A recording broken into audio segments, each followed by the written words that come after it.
And welcome back to the Saturday Club podcast. I'm your host, Brandon Smith, alongside my brother in arms, Mr. Jere Drummond.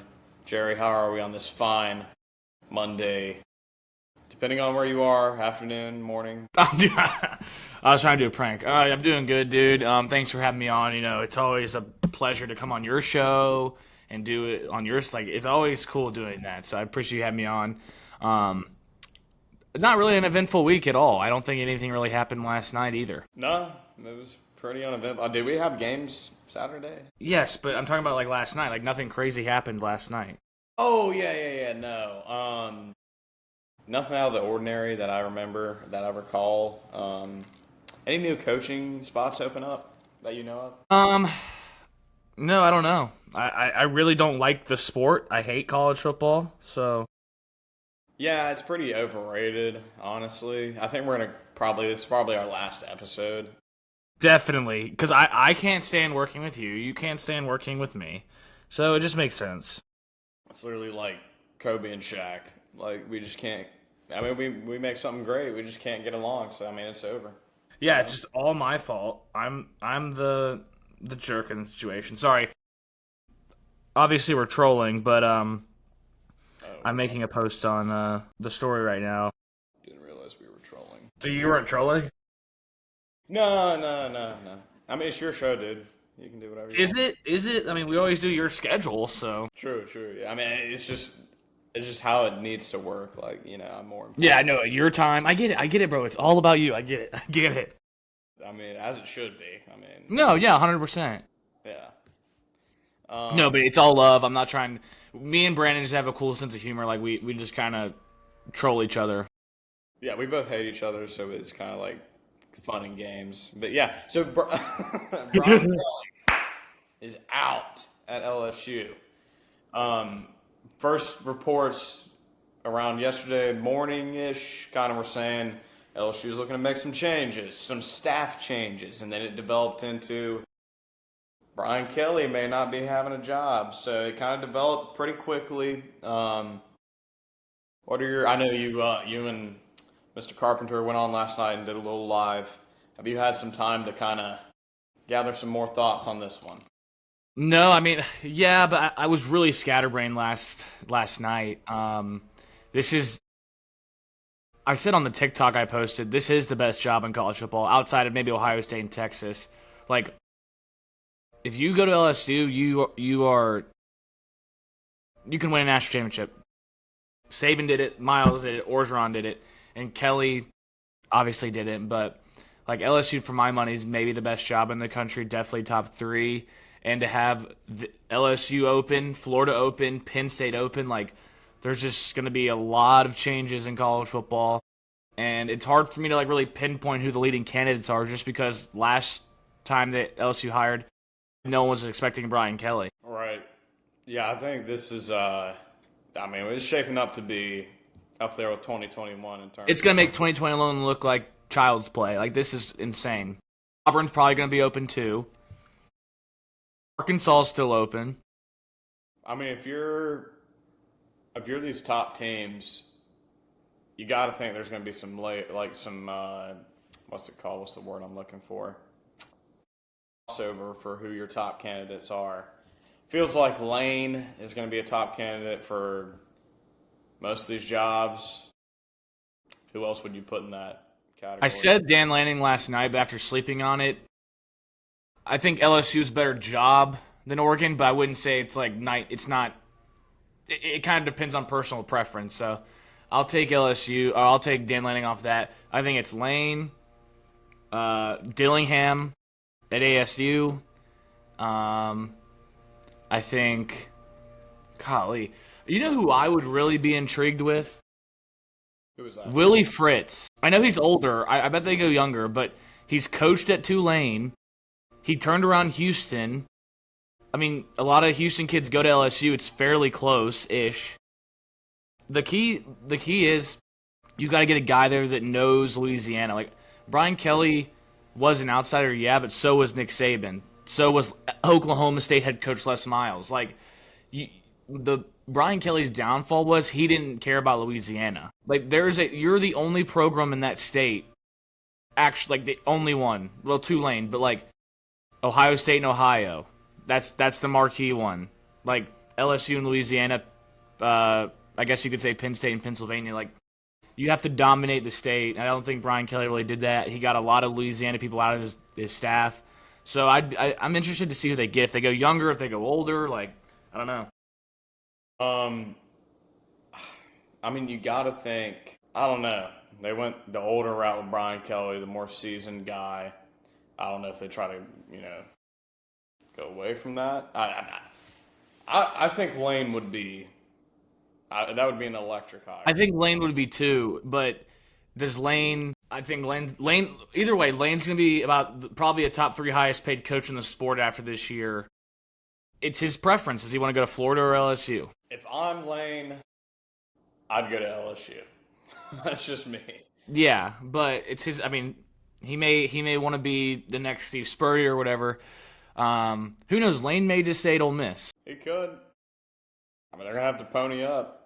Yeah, I think Lashley's another one. Speaking of pony up, if I'm LSU, I mean, the thing is, I'm not plugged into LSU. Obviously, I'm plugged into, like, we're from North Carolina, so I feel like we have a good grasp on the 4 majors programs there. I went to Clemson. I'm obviously pretty plugged in there. South Carolina is my rival, so I'm pretty plugged in there. Like, I feel like I could tell you what those programs need as coaches. I think LSU, the main thing is you got to be able to recruit and win the state of Louisiana and make sure the talent stays in Louisiana. I think that's all. I mean, I'm not saying that's all you have to do, but that's a big requirement of it. Yeah, and that's where I it just immediately pops in my mind. Like, Lane's been in the SEC. I'm sure he knows Louisiana pretty well.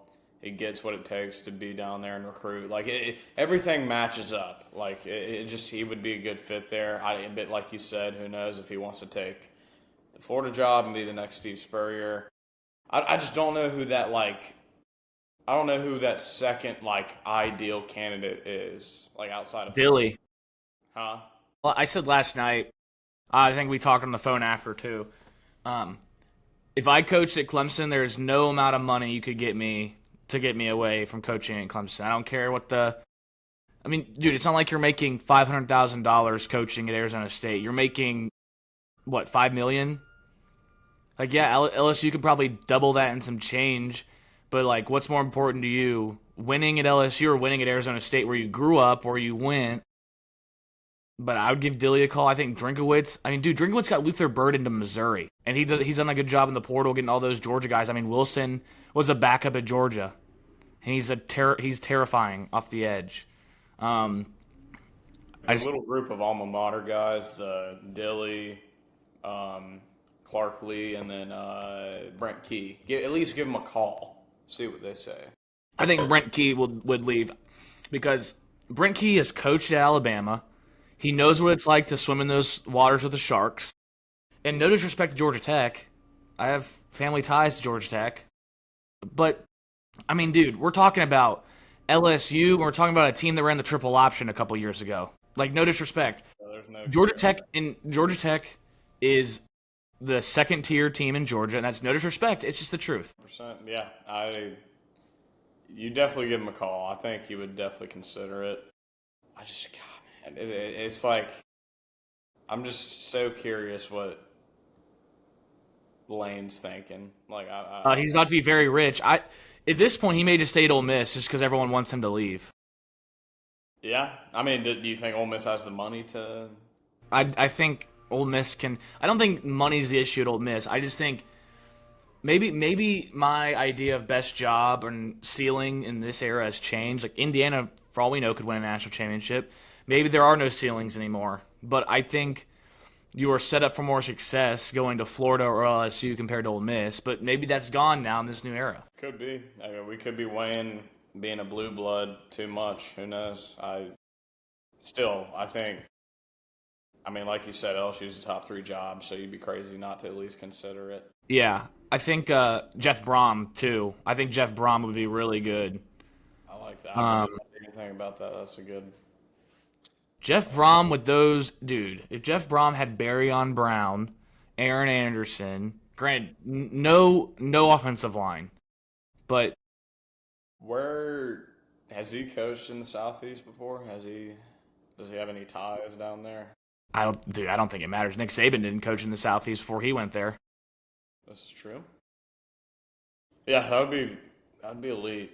I just don't know because I look at my alma mater a lot differently than probably all these other coaches do that are coaching at their alma mater. Like I wouldn't want to leave, but like I don't know.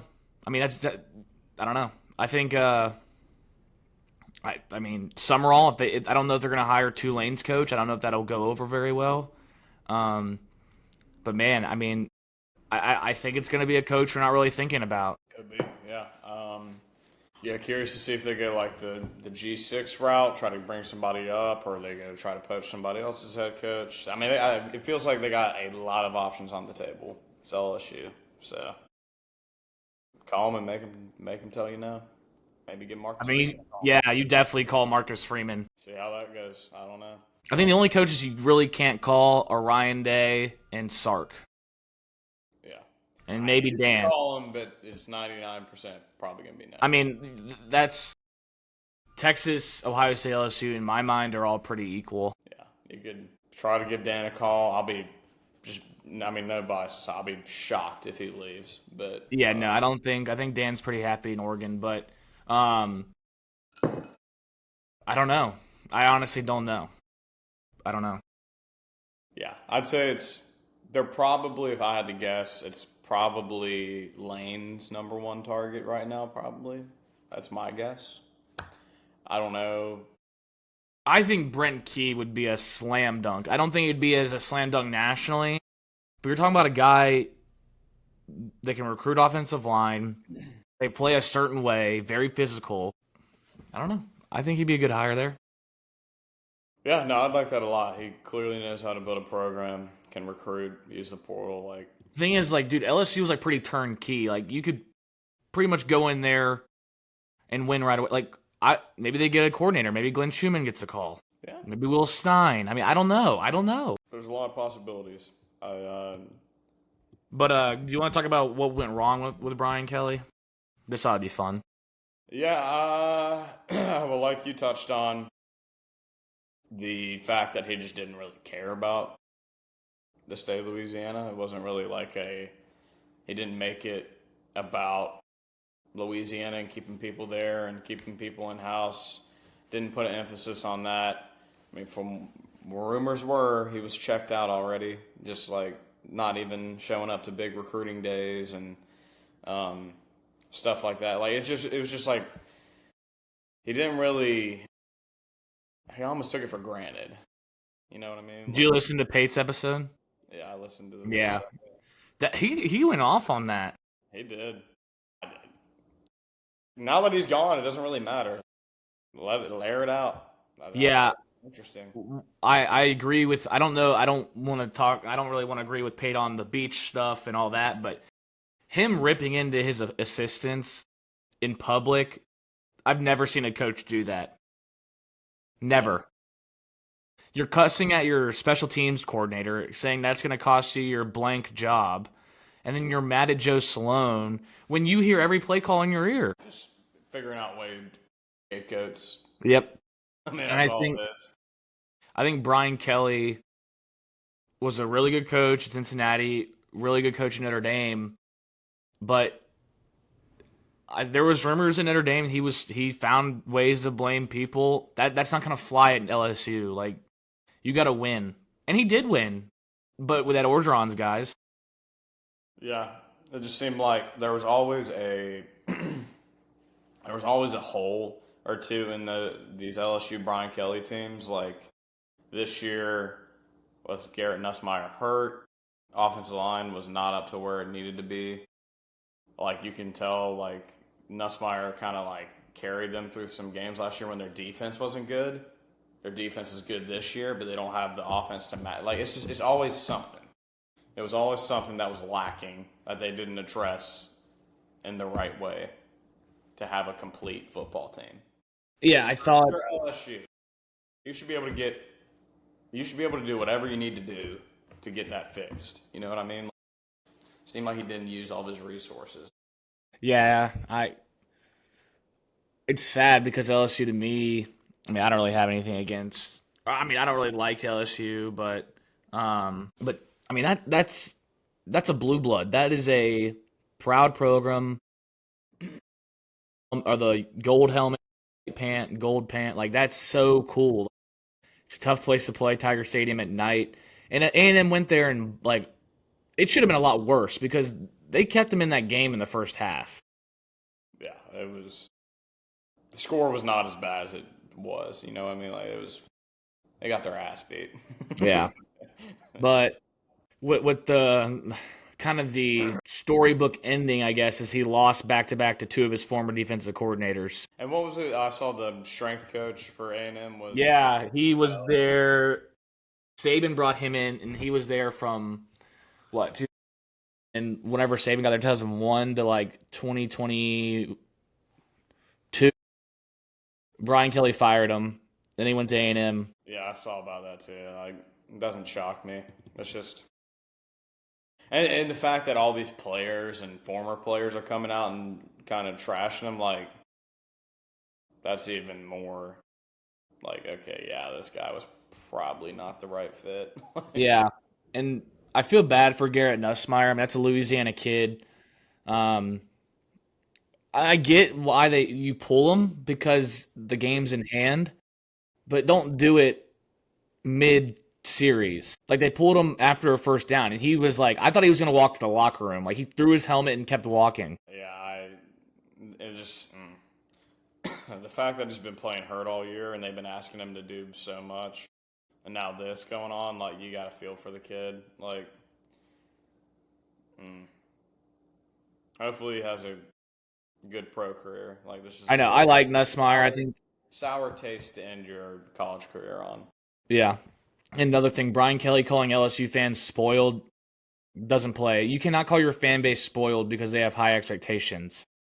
Yeah, it's just like one thing after the. It just seemed like different things he could say to kind of like give himself more cushion. You know what I You, mean? Like, you can say that if you're, I don't want to say Sweeney, but if you're a guy who's built the program you're at, like all by yourself, you can say that. But you're not, you're just another, like, dude, LSU doesn't need you. yeah, clearly. Yeah. But it'll be interesting. I mean, they got Alabama in 2 weeks, and Yeah, I'll see if the wheels fall off the bus. I don't know. Who knows? But yeah, to kind of spin into that A&M game, I mean, it was just total domination. Like 7 sacks, 11 tackles for loss, like, and just Marcel Reed was able to do whatever he wanted. Like it was, yeah. complete domination. That's probably the most a team has gotten dominated under Brian Kelly in his tenure, and that's Maybe Alabama last year. or yeah, Alabama last year, which is got him fired for it. So, but yeah, A&M's legit, man. Like not to get away from LSU, but A&M is Yeah, I the was. amount of improvements they made since week one. This is a team that can win the national championship. Like Yeah, I they're was very wrong about A&M. That to be fair, that was my first time watching them on the main screen since Notre Dame. Um, but they just they're so like they're disciplined, they're locked in. Um, they have explosive playmakers. I mean, Concepcion taking the punt back, dude. I mean, that's free. You know, that's awesome. Like, and then Marcel Reed got a little Lamar Jackson to him. he does, man. He's taking that next step as a passer and playmaker. Like you can tell he's comfortable in that offense. It's year two. Where is this year two or year three under Colin I Klein? think it's year 2 with Colin Klein. And Colin Klein does a good job. You know, they're not really running his traditional offense. They're molding it to Marcel Reed. And, I mean, dude, I'm excited to see A&M down the stretch. Um, I mean, they could very well be in Atlanta. They at Mizzou, South Carolina at home, Sanford at home, then at Texas. That at Texas. That's I think that might be the one that either they get in Atlanta undefeated or one loss. I don't know. We'll see. But A&M, man, they're legit. They're I mean, I thought they were going to be good going into this season, but like, I didn't think they were going to be this good. But just with all those defensive pieces they were losing, but they replaced them, man. You got to give Elko a hell of a coach, man. He's legit. Yeah, Elko's cool. Elko's valid.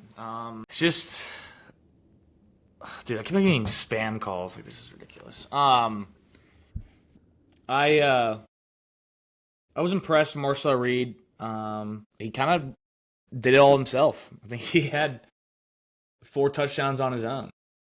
How many he had out of their total He had yard? 2 throwing and 2 rushing. He had 310 yards of offense, total offense.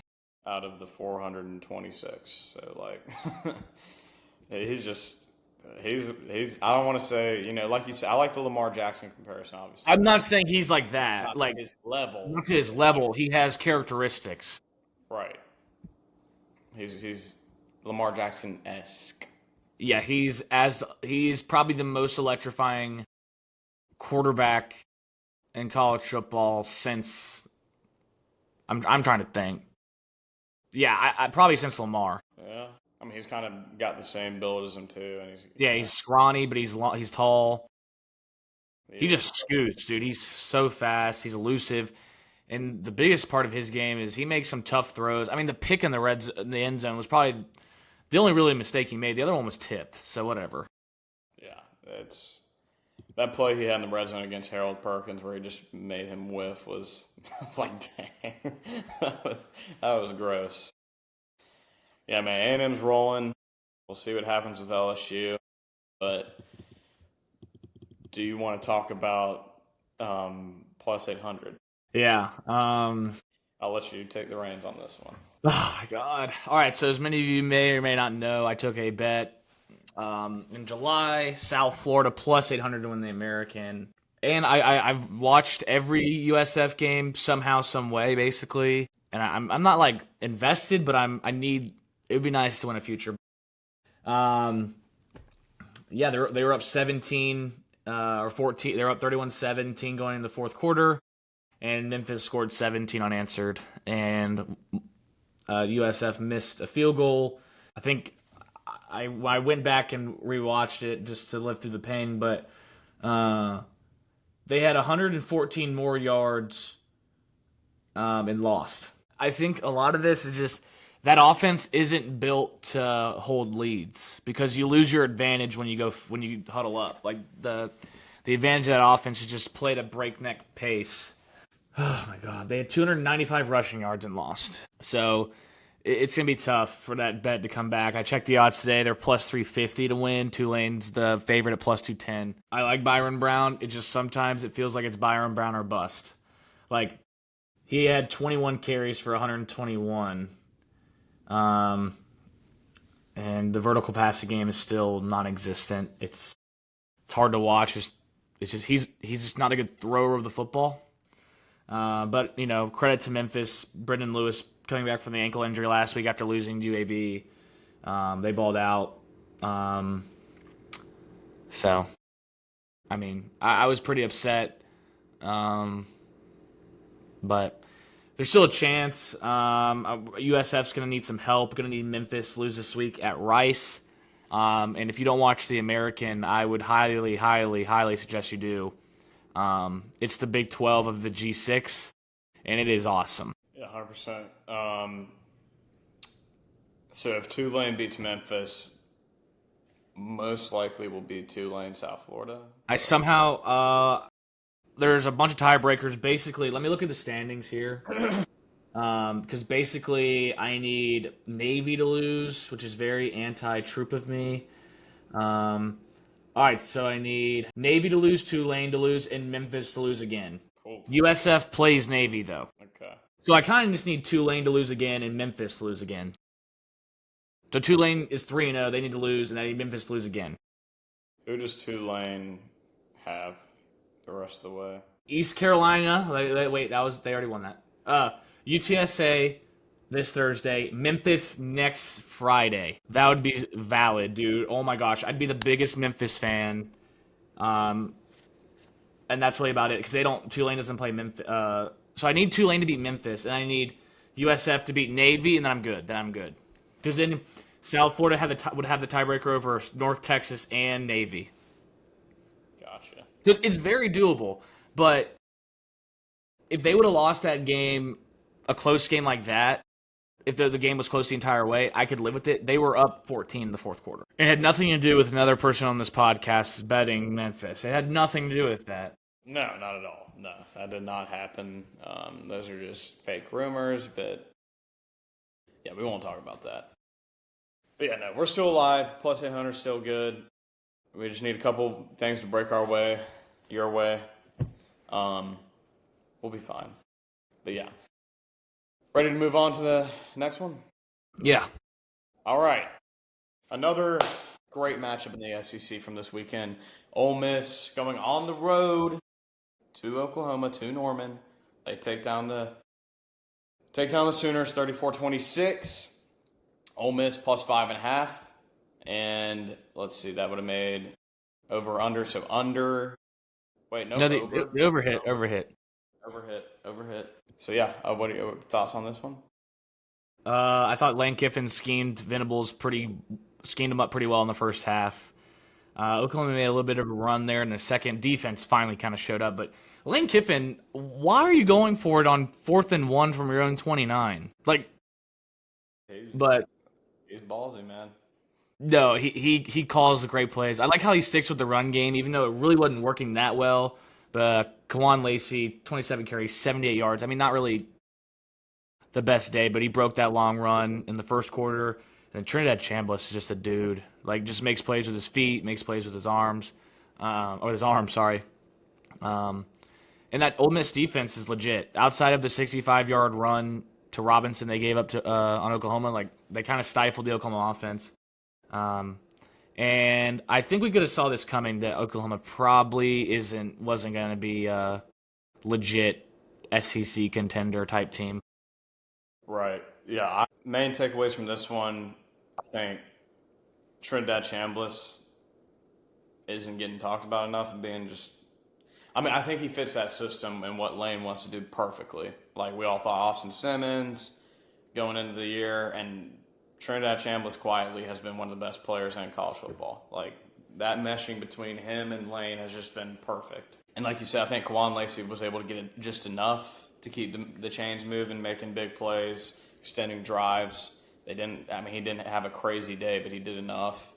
I think these Ole Miss, the pass catchers too, man, they got some players. I think not being talked about enough. Winston Watkins had a 111.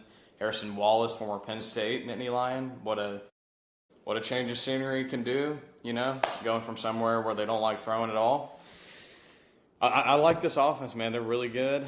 Offensive lines of scrimmage, which have been kind of Ole Miss is, you don't want to say Achilles heel, but what has separated them between the top group of teams, both lines of scrimmages, they're good enough to compete.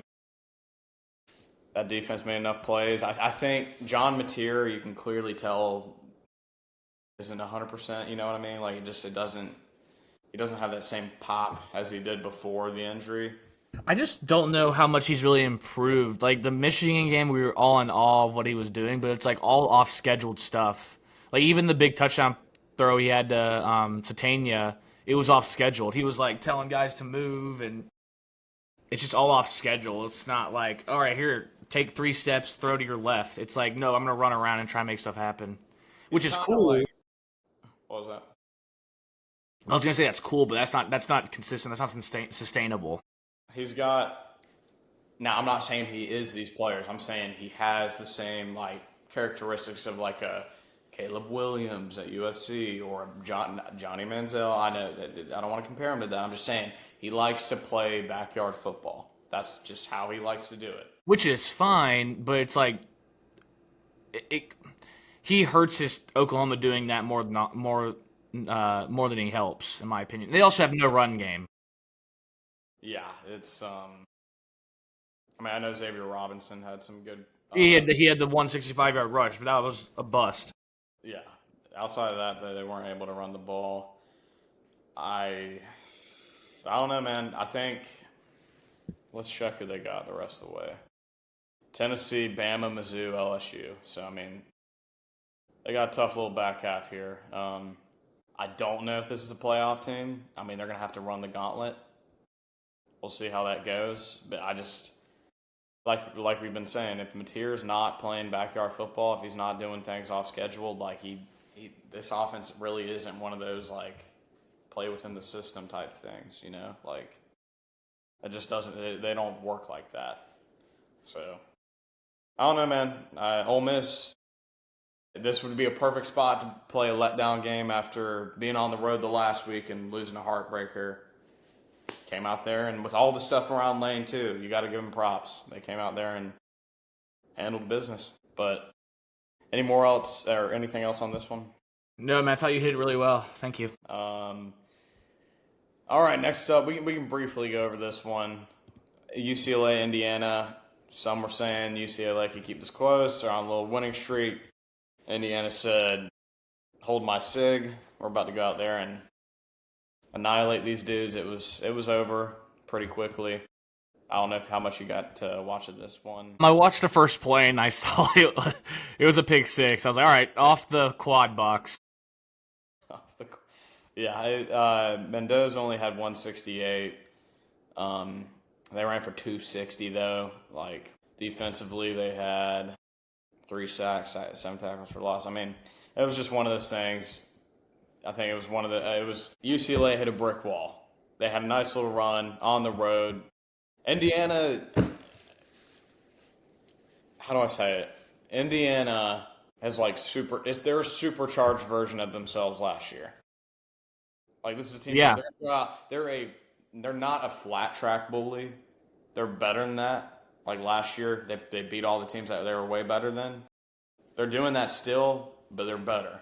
You know what I mean? Like, they ran into a better team that wasn't as good as them, and they murdered them. So, E.J. Williams, man, former Tiger. I had no idea he was even on Indiana. Whatever. You hate me. It's all about Clemson now. Like, let me enjoy the bye week.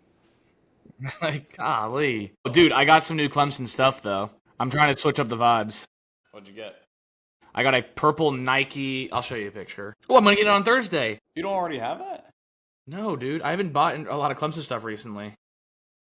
I'm shocked you don't even have that. Is that like the baseball? No, that's the Block C. Way different. Yeah, I shouldn't even ask that question. Anything else on this one, or are we good to move on? No, Indiana's legit. I want to see them versus Ohio State. I know you probably want, Oregon, but I think Oregon, you can basically kind of Sharpie them in. But I think Indiana, to me, I think Cignetti's just a mastermind. Yeah, they did a good job of keeping him because he was about to be a hot name especially with LSU opening up. But yeah, no, great team, great coach. But let's move on to Vandy and Mizzou. Another one of these marquee SEC matchups. It just means more. Vandy ended up covering the 3.5. Under was the play. I'll go first on this one. Was able to catch this. So Vanderbilt, I mean, kind of offense was not. I feel like the game changed when Bo Prabila went out. Even before that, it was like a freaking slugfest. It was my kind of football. Yeah, I mean, it was. I bet you hated it. I bet you hated watching this. I don't know, dude. I have more appreciation for defense now. I like defense. Yeah, so it's something about holding the guy to 203 total yards of offense and 14 points. Yeah, I wouldn't know anything about that, but yeah, like it's really good. It's dominant performance, man. Like, gotta tip your cap. Would you say 14 points and 203 yards of offense is dominant? No, I'm saying like. But you wouldn't. You wouldn't. I'm saying defensively, that's a dominant performance. You would. Okay. What about? I'm not even. I'm not even gonna make this about the game. I'm sorry. I didn't mean to make this about me. I'm such a selfish person. Oh, 100%. So, what are your main takeaways from Vandy's win? It was ugly, but you don't get style points. I mean, dude, Vanderbilt legit I want Vanderbilt to win. I want Vanderbilt, Alabama in the SC championship game. I want that so bad. I'm not saying it's going to happen. I just want that so bad. What are the standings? Let's see. Well, there's like a Alabama, A&M. Yeah, they're fifth right now. Yeah, I don't think it's going to happen, but Missouri ran like I gotta see how many plays they ran because it was actually an absurd number. I think they ran like I want to say like 40 more plays than Vanderbilt in this game. Because they had 41 rushes, 37 passes, and then Vanderbilt had 19 passes, 26 rushes. So yeah, they had way more plays than them. There's also just some weird turnovers. Missouri had like the miscue on the handoff. Vanderbilt took advantage of that. I think Vanderbilt's defense is legit. Like I think they fly around, they make plays, and Pavia didn't play that well, but dude, he does what he's a winner. Did you think that Hail Mary at the end was short? What do you think? Yeah, that was short. Like like live. Like just seeing the replay. What? Yeah, he was short. Short.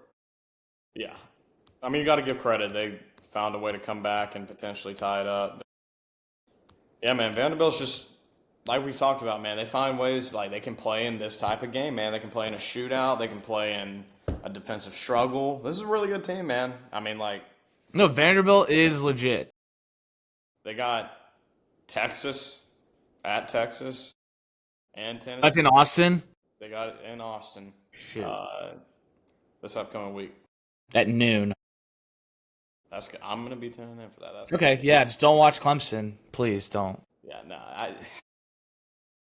playoff team, man. Playoff team. This is a good team. I like watching them play.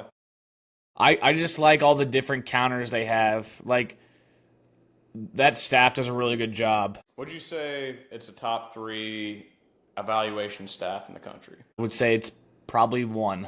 I'm not saying they get the best talent. I'm just saying they literally have the director of scouting for 247 as their GM. Like, bro consistently cooks. And I listened to an interview with Clark Lee, and he was like, our goal going in getting this job was we're going to find guys that have like transferables, so like size, speed, and we'll develop them for 3 years, and then they'll be a 5-star senior. Then they'll be ready to go. I mean, if they keep this staff together in this system, you know what I mean? Like, it's sustainable. It's not like I think they could win a national champion. I don't know. That's so hard. Not this year. Not this year. I'm just saying, dude. You're in Nashville. It's a good academic school. You get a bunch of new money from Nashville pouring into Vanderbilt. I mean, it'll be interesting to see what they do without Pavia next year. But like, there's so many guys out there you can go get. Like, you know what I mean? Maybe I shouldn't say they'll win a national championship because that's hard. But I think they'll be in the race. I 100% can see them being a consistent contender. Who would have thought? Who would have thought somebody come into Vanderbilt and make them potentially a good SEC team consistently? Like, who would? I think they're right. They're in that tier 2 conversation now. 100%, yeah. You got to think this is probably one of the stories of college football last year or two. It's awesome. I mean, I have nothing against Vanderbilt, so I don't care if they win. Yeah. Clark Lee's also a madman, dude. He was cussing out those officials. It was awesome. Yeah. Any other thoughts on this one? No, it was just a hard-fought game. Absolutely. Let's see what we got next. South Carolina hosting Bama. Could say South Carolina blew this one. Late fumble. They did. What's that? They did. It was awesome. Lenoris Sellers sold the game. Yeah, so... I feel bad for him. He played his butt off, but it's part of it. Trying to pull up the stats here. My bad. Stand by. So, yeah. Looking at it here. Yeah, just kind of... I mean, I don't know, man. I mean, it's just one of those... You don't want to call it a trap game. Just tough game on the road. You got a team that's out of it already. They had nothing to lose. So it's a good spot for you to go in and potentially get upset. How many times do we talk about South Carolina like that, though? Yeah. Oh my gosh. Yeah, I think. I mean, this was gonna be a tough game for Alabama. Fourth straight game. What they had: Georgia, Tennessee, Missouri, Vanderbilt. I mean, some in that all in that some order, and then you got to go to Williams-Brice. Yeah. Like, you already know Beamer had this game, circled, and they tried to pull out all the stops. You got to give credit for Bama going in there and winning. Like, the fact that that South Carolina's RB that they brought in to replace who was it? Who was the Rocket Sanders. Rocket Sanders?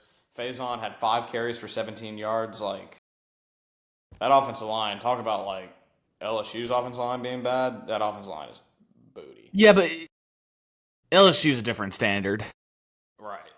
But if we want to make it, if we could talk about Alabama just for like 1 second before then we can go back to trashing South Carolina. I'm all for that. Alabama cannot run the football, and I'm worried about that when they play a team that has a good secondary and like can match athlete for athlete. Right. They got, let's see.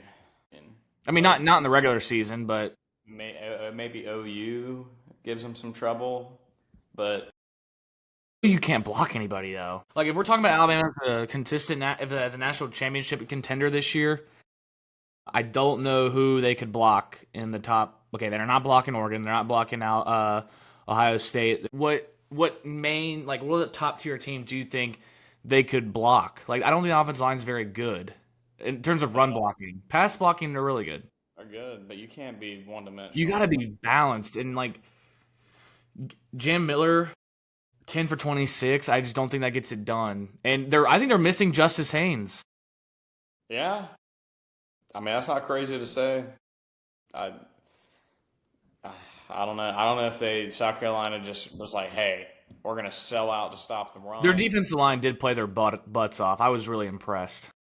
I don't know if it's just more so that, and they're like, okay, they're selling out. We got to beat them through the air. I don't know. I'll be curious to see how they look the rest of the year. Another one of those, they had to throw the ball to win. They ended up getting the win. It was a gutsy performance. I think that is a question mark, though, is can they run the ball consistently?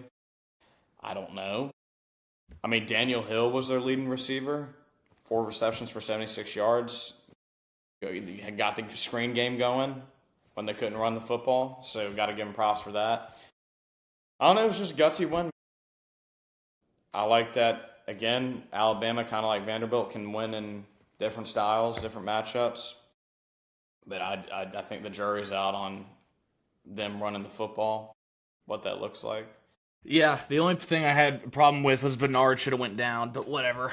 Yeah, people were all watching and were like, why did he not get down? Like, I get it. Like, you don't want to take points off the board. But you're telling me a kicker can't make an extra point? Yeah. That would have been what? Like, within the worst thing you can do is give the ball back to South Carolina. Yeah. I think you can live with having Lenoris drop back and try and throw his way down the field. Like, I mean, maybe that's what they were like, yeah, we're not going to let... But Lenoris already hit Harbor on that one post. I thought Lenoris played well. It just sucks that, the one fumble he had, and the pick 6 wasn't even his fault. Yeah, another one of those, like... It's just a curse of South Carolina. If they didn't have Lenoris, it'd be... Oof. Yeah. Dude, here's the thing. Nick Harbor... I know we talk about it a lot. I think you brought this point up a lot. You say he's not a natural pass catcher, and ever since you said that, every time I look at him, it's just like really hard to watch. Yeah, like even the touchdown he caught, it's like it just doesn't look right. Like it's just very clunky. I mean, he was like he got recruited a ton for like being an edge player out of high school. Like it wasn't like he was a natural receiving target, you know what I mean? Like, he was just recruited as an athlete, and they're like, hey, let's put him at receiver. He's got track speed. I don't know, man. It feels like South Carolina, they're one of those programs that they have to build. They can't just. They're not going to be consistent. Contender. Last year was their year. They had built up to that moment. It's going to take another couple years to build up. That's just. Yeah, Beamer is another guy that always looks like he's complaining. It's so funny. Yeah, I know you love Beamer. He's your guy. I like Beamer as a person, but when you put on the garnet and black, it's all over. Absolutely. Yeah. We'll see, man. We'll see. Lenore's is probably I don't know what he does after this year, but it's not looking great. It's just hard. Like, I know they beat Clemson 2 of the last 3 times, but they're not the premier program in the state. They never have been, never will be. This is true. Any other thoughts on this one, or you want to move on to Houston, Arizona State? Yeah, Houston, Arizona State was lit. That was a good game. Arizona State, I think Levitt got hurt, and then it was kind of all downhill from there. But Houston, man, they're 4-1 the Big 12. Yeah, I mean, do you think this is a team that can play in Arlington? I mean, yeah, I'm gonna say yes because it's the Big 12, but like, I need to see the remaining schedule. Their defense is, I don't know, dude. Arizona State's just been so inconsistent. Yeah, it's like, just they rely on too many. They rely on Levitt and Tyson, and then Tyson's out. It's all gone. Like Malik McClain stepped up and played well, but I don't know, man. They're relying on too few players, and it's been biting them in the butt. So they got West Virginia on Saturday, UCF next week, and then TCU, which I think will be a big game. I don't know. I don't want to count them out. I just think the Big 12 race right now is it's Tech and BYU. Cincy, yeah. I think Cincy play. Tech and BYU play the 8th. Tech and BYU play the 8th, and then does Cincy have? Cincy's got BYU as well. Yeah, so I think it's those 4 teams. BYU, Cincinnati's got to go to Utah this week. That'll be a tough game. Yeah, that's. We'll see what happens there. Yeah, gosh. If you had to guess right now, who do you think it'll be? Do a little prediction. Tech and probably BYU again. Tech and BYU somehow, some variation. I like that. But what was I going to say? I'm blanking. Yeah, I think Houston still has a shot. We'll see what happens, but I mean, they got West Virginia, UCF, TCU, Baylor. We'll see. I don't know, man. TCU will be tough because I think TCU, without Levitt, Arizona State is not, I don't want to say a dead team walking, but they're not as explosive. I think TCU could be able to maybe stress them out a little bit. Right. Who would have thought, man? I don't think we talked about BYU enough. I mean, definitely didn't talk about Cincinnati at all. BYU just finds ways to win. Very impressive. Yeah, Bear Bachmeier, 47. I mean, if you saw your quarterback wearing 47, what would you do? Cry. Okay, just whirls out with 47. I would cry. Yeah, shaping up to be an exciting finish. But any other thoughts on that one? No, man. All right, man. Well, yeah, this is a great week of football. I can't believe we're getting down to the end stretch, man. It literally felt like it started yesterday. I know, but there's so many wide open conference races. This is awesome. There is a lot to play for. There is a lot to be settled on the field here. So I'm excited for it, man. We got another great week of games coming up. Never sleep on the slate. There's always good games. So yeah, man, I'm excited. I'm glad you could come on. Thanks for having me, bro. Right, my show, so I have the busiest schedule in the world, so thanks. Yeah, I mean, we can never find time to do these, so we're just so busy. But yeah, man, always pleasure talking ball. We'll be putting out some content. Facebook? No Facebook yet. No Facebook. Cancel on the Facebook. But appreciate you all for tuning in. Jerry, have a great rest of your day. Thank you too, bro. I appreciate it, and y'all take care.